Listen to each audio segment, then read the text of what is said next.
Hi guys, and welcome back to my channel. So this video is about love kinks. So I'm going to tell you guys the top 10, let me not say top 10, but when I was making the notes, the 10 things that came to mind, what I have learned in the first year of my online business, right? So it hasn't been a year exactly, but it'll be a year soon. So I started my website in May 2020. So in 4 months, it'll be a year old. So I want to tell you guys what I've learned, and maybe you guys can learn something from me.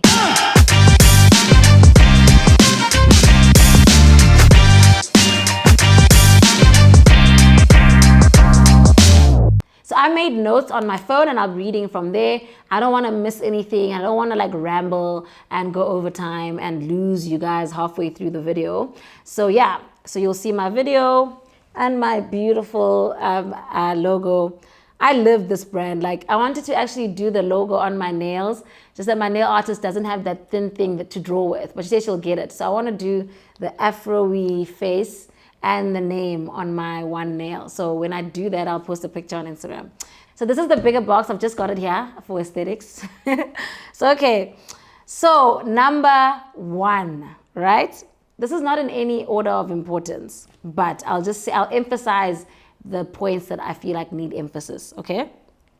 Number 1, go online as soon as possible, right? Try learn everything about how to run a website, understand what you would like your website to look like one day, understand the costs of having, let's say, I'm a customer, right? And I'm paying using my debit card or credit card. What costs you as the person who's owning the website will incur, right? And then also you'll have the website costs. You can actually commission someone to do the website, how much they will cost. So I use Shopify. I read somewhere that Kylie Jenner also uses Shopify. So it's a great website. There's a monthly charge, and then over and above that, they charge you a percentage of each sale that you pay for, like let's say via debit order once a month. So understand those costs so that you can factor them into your selling price of your product or service. You find that if you don't understand those costs beforehand, you underprice your product, and then at the end your profit doesn't end up being what you intended it to be. Not that profit is the most important part, but you don't want profits that are projected to be what they're actually not, because you haven't factored in other costs, right? Okay, so number 2, market your product or service very, very well. Whether you've got a following on Instagram, whether you know people with the following on Instagram, on Facebook, WhatsApp, market. You will not get sales on your online platform no matter how good your product is if you haven't marketed. I've seen products that are better than others not sell as much because of the marketing, right? So when I started, I didn't market much. So this is me telling you guys what I've done wrong and right. So I didn't market much. It was just on my Love Kinks page. You know, on my Instagram, I was like, I don't want to tell people about pillowcases. They don't care. So I was like, my niche, like market people that really want to know about hair, and they happened to see the Love Kinks page, which had 4,000 followers at the time, would know about it. So I actually understood that when I launched the Dooks, the more I marketed, the more people bought. So I marketed it on my page, and I had about 150,000 followers at that time, which is which is last year. Actually, exactly this time last year, I had less than 130 followers. And then it was lockdown. My followers increased after lockdown. And then in May, on the 2nd of May, to be specific, I advertised the Dook for the first time. Guys, the interest was so crazy. It actually made me realize, had I advertised the pillowcases more, people would have been more aware of what's happening. What I also did correctly is that I used 6 paid smaller influencers. They weren't all micro influencers, but I used people that I could afford. So I asked them to send me their rate card, and then I paid them a certain amount to market. Those people all have niche markets. Like if that person has 5,000 followers, probably 4,500 of those followers want to hear about hair. Then the bigger people, which is like Mihlali, Jessica Nkosi, Ayanda Tabete, I gifted them because I can't afford their rate, right? So then I just hoped that they would post. I didn't specifically ask them to post, but I asked them to try the product. If they like it, I would appreciate a mention. They love the products. So by marketing the Doek, it actually the pillowcases started selling more. So I thought people just weren't interested, but I wasn't marketing enough. So please understand that you need to market, right? So if you've done everything correctly and you have access to the right markets and your supply chain is great, your company is going to grow, right? But do not chase the growth at the expense of everything else. So you are going to have to scale your business, but if you're scaling your business, scale it really slow.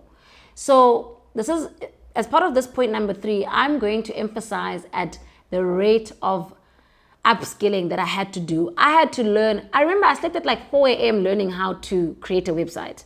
And then when that website let me down after a week where the order fulfillment processing was so slow, it took us like more than 5 minutes just to click, and it would like load and then click, and that was costing us too much time. So if it's 5 minutes longer on each product fulfillment, it's going to take us like five days longer just to fulfill orders in general. So that was like a no. Then I had to Google what's the best basically website that I don't have to design myself and all of that. And then I found Shopify. So then even that night when I found Shopify, I watched a 2-hour video on YouTube on how to set up a Shopify page. So yeah, so basically scale slowly because you're going to have to improve skills a lot. Your supply chain might not even be enough for the scaled company or website or whatever, right? So you might have someone producing 10,000 items for you. And then when you're scaling and trying to meet demand, you have to find someone else, right? Or people might want better quality from you now because you're bigger. Then you have to find someone who's more costly. That person might cost double. So let's say now you're chasing demand and you get this person, they're charging you more. That's all now pinching into your profit. So now you're scaling at a rate where you can't increase prices at the same rate. So if at least give yourself maybe a year or 2 to increase prices, therefore your scaling also needs to work according to how slowly you can increase prices. So I tried to scale quickly and I fell on my face. It's too quick. But I'm glad that I did push myself. But when it got too costly for my mental health, I was like, no. So scale slowly over time. Give yourself 5 to 10 years. It's not a race, you know? So don't try to do everything in a year. Do stuff over a 5 to 10 year period, okay? And then your markup has to be high. So guys, don't focus so much on the profit margin because I feel like that's a complicated concept to understand, the whole profit margin thing. We think it's simple until it gets to the real, like the books of it all, right? What's important that's easy to understand is markup. So markup is if you're making a product, if it's costing you 100 Rand to make a product, right? Including the bottle, the label, everything. You at least have to sell that product for 200 Rand. So your markup cannot be less than 100%. Work at 100% to 200% because all your costs for your accountant, for your lawyers, you're gonna have to trademark your logo or your brand name or whatever, like I mentioned in my previous business video. So all of that is actually that's gonna come from the business money, not your personal income that you've earned from something else. So that has to be in basically the markup of the product. So trademarking fees, you can trademark yourself, but you want to do it properly. The best advice that I got from my partner is that accounting and lawyers, don't compromise on that. So then your accountant, you don't have to have an accountant throughout the year. It's expensive. You can get a bookkeeper. So it's better to get your bookkeeper from the beginning of your business. Even if you're earning 10 Rand, someone needs to make sure that they're recording your costs, what are you spending on, your income and all of that. And then as you grow bigger, and then you'll go from stride to stride, right? The problem is that some of us start businesses and we have no concept of how much you will make in the longer run. And then in a period of a month, let's say you've made more than you ever thought, and then it costs you more to fix the books, or you don't even know where to get a bookkeeper, or you don't even know where to get an accountant. So if you've got a bookkeeper and a reference for an accountant that you'll use as soon as you have to do whatever you have to do.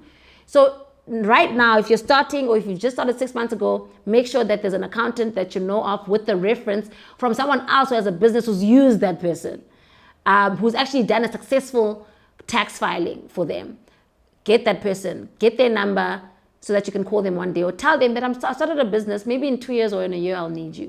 And then get a bookkeeper. Bookkeeping fees aren't very high. It depends on the number of transactions and all of that, right?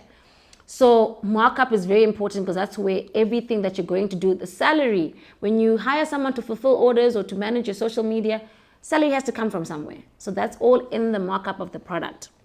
Okay. Also, like I found that if there were damaged dooks or dooks that were falling apart, I had to go fetch them. So a courier fee to go fetch something for 100 Rand and then send them another one, that's another 200 Rand or whatever, like courier fees do range. That all needs to come from the business. You cannot smoke the money from the air. You know what I mean? And I understand that people are like, it's your business, you should be able to collect stuff. Like collecting stuff that's damaged also has to come from the cost of the product. It sounds a little bit hectic, but it is how it is. It is what it is, right? Okay, so like I touched on in the last point, this is point number 5. Like I touched on point number 4, use the best core services that you can find. So the website, the lawyers that are going to trademark your stuff and just like do your whole IP protection stuff, and the accountants. Get people with experience, because you find that you get a person who doesn't have experience who's also starting up their own business and they make mistakes and your stuff isn't done in time. If you need a tax clearance, you can't give the other person an excuse like, oh, sorry, my person that I hired is also learning and she couldn't do it on time. You need a tax clearance. So just get the right people to do those things. So I won't babble longer for that because I touched on it in the previous point. Point number 6, open a separate page for your brand or your service that's separate from your personal profile. You don't want that when you decide one day that you don't want to be on Instagram or YouTube anymore. You don't want to have your product or your service tied to that. The longevity of your product or your service is much longer than your personal brand, or could be. I'm not saying that you'll become irrelevant, but I'm saying you could change. Like I could have twins next year, and then it's so overwhelming that I don't post on my personal page anymore. So I don't want to depend on that. So by the time Sinovuyo Mondliwa decides to be, let's say, private, love-kinks will have a life of its own, maybe to a point where it'll have more followers than Sino ever had, you know? So I've done that separation of profiles and it's really, really worked for me. And then I actually even got an offer from a very big brand to just partner up with love-kinks on the side and not to Sino. And even recently, 2 companies, VW and Sweep South, have asked to feature love-kinks on their website as black businesses, you know? So then if it was Sino, it would be a little bit weird because they want to feature businesses, but if my love-kinks exists under Sino's profile, they can't really feature Sino. They can, but it gets complicated, you know? Okay, so then point number 7, do not let the business take over your whole life for too long. In the beginning, you will have to. So personal, like friends and partners, they'll have to take the back. You know what I mean? They'll be in the background. You have to focus on your brand and all of that. But watch out, because it got to a point where I couldn't do anything. I'd wake up love-kinks, go to bed love-kinks. Like I couldn't do anything. So I decided, okay, no, you've done enough now. Take a step back, protect your mental health, and give time to something that also replenishes you. Because business tends to take a lot from you and drain you a lot, right? So I did let love-kinks take over my whole life for 8 months.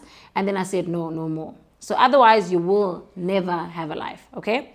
So number 8, focus on quality, right? So I've changed my seamstresses. I've changed like box companies. I've changed.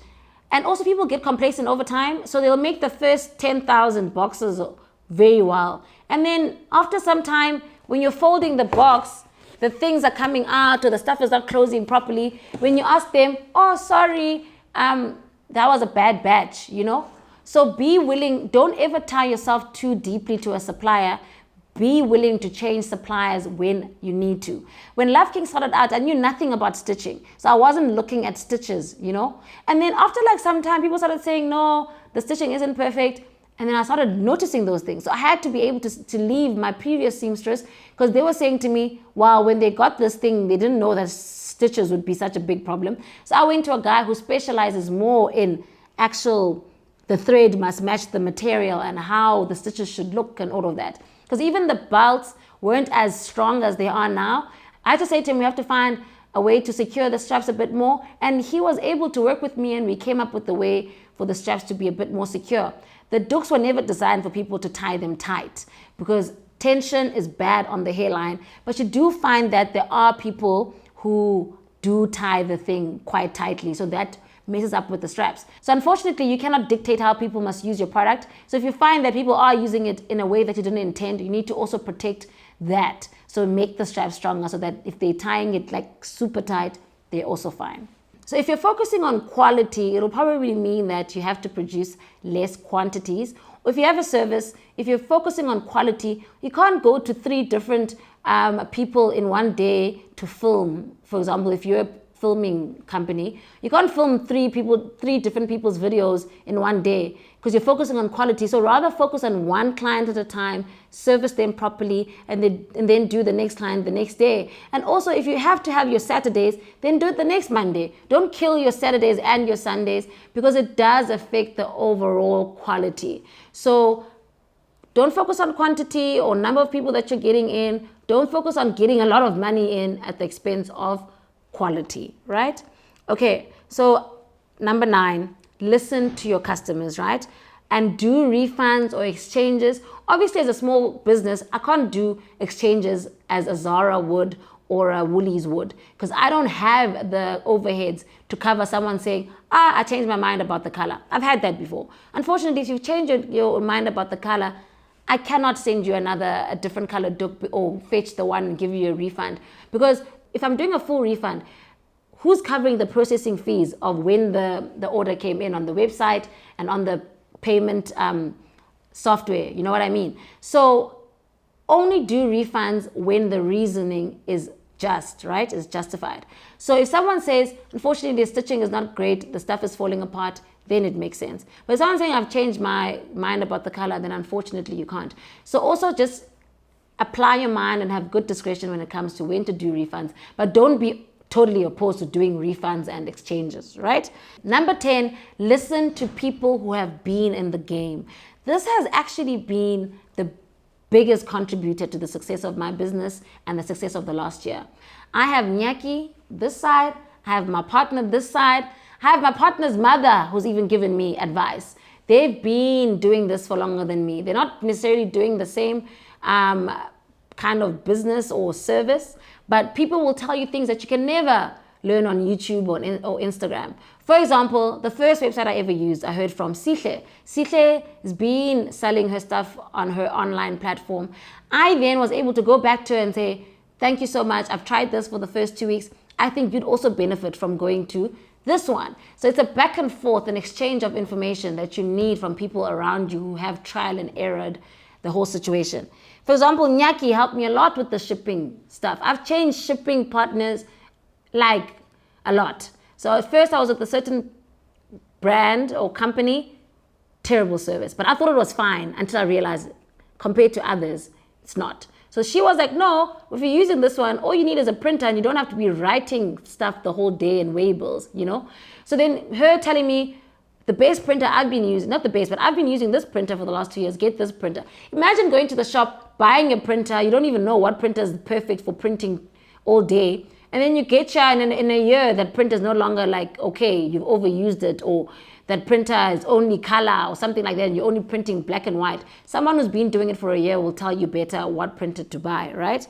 So gather just a team to give you advice on different aspects. For example, someone who's dealt with bigger companies can give you advice on how to run your small business like a big company, like just quality and all of that. Someone with a small business will tell you, okay, this is how taxes work. This is how much you have to pay. Don't do this under your business. Do that under your business. So someone who's actually gone through a tax period.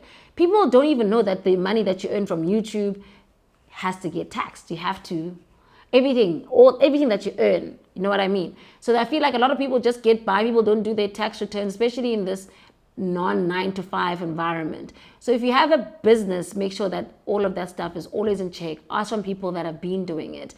And yeah, the team that you have around you will be basically your saving grace. Even last year, at the end of the year, I ended up having a year-end function with those people and that team. So you create relationships and those people help you, and it's a back and forth for a very long time. So guys, I've got so much more to say. I could actually sit all day and talk about this stuff, but I hope that those 10 have covered you as much as possible just to get off the ground and get started. If you enjoyed this video, please let me know what you enjoyed about it down below in the comments. Please subscribe to my channel. Please click the notification bell and please share the video by copying the link down below. Send it to your Facebook, send it to your Twitter, send it to your friends on WhatsApp. Thank you for watching. See natural.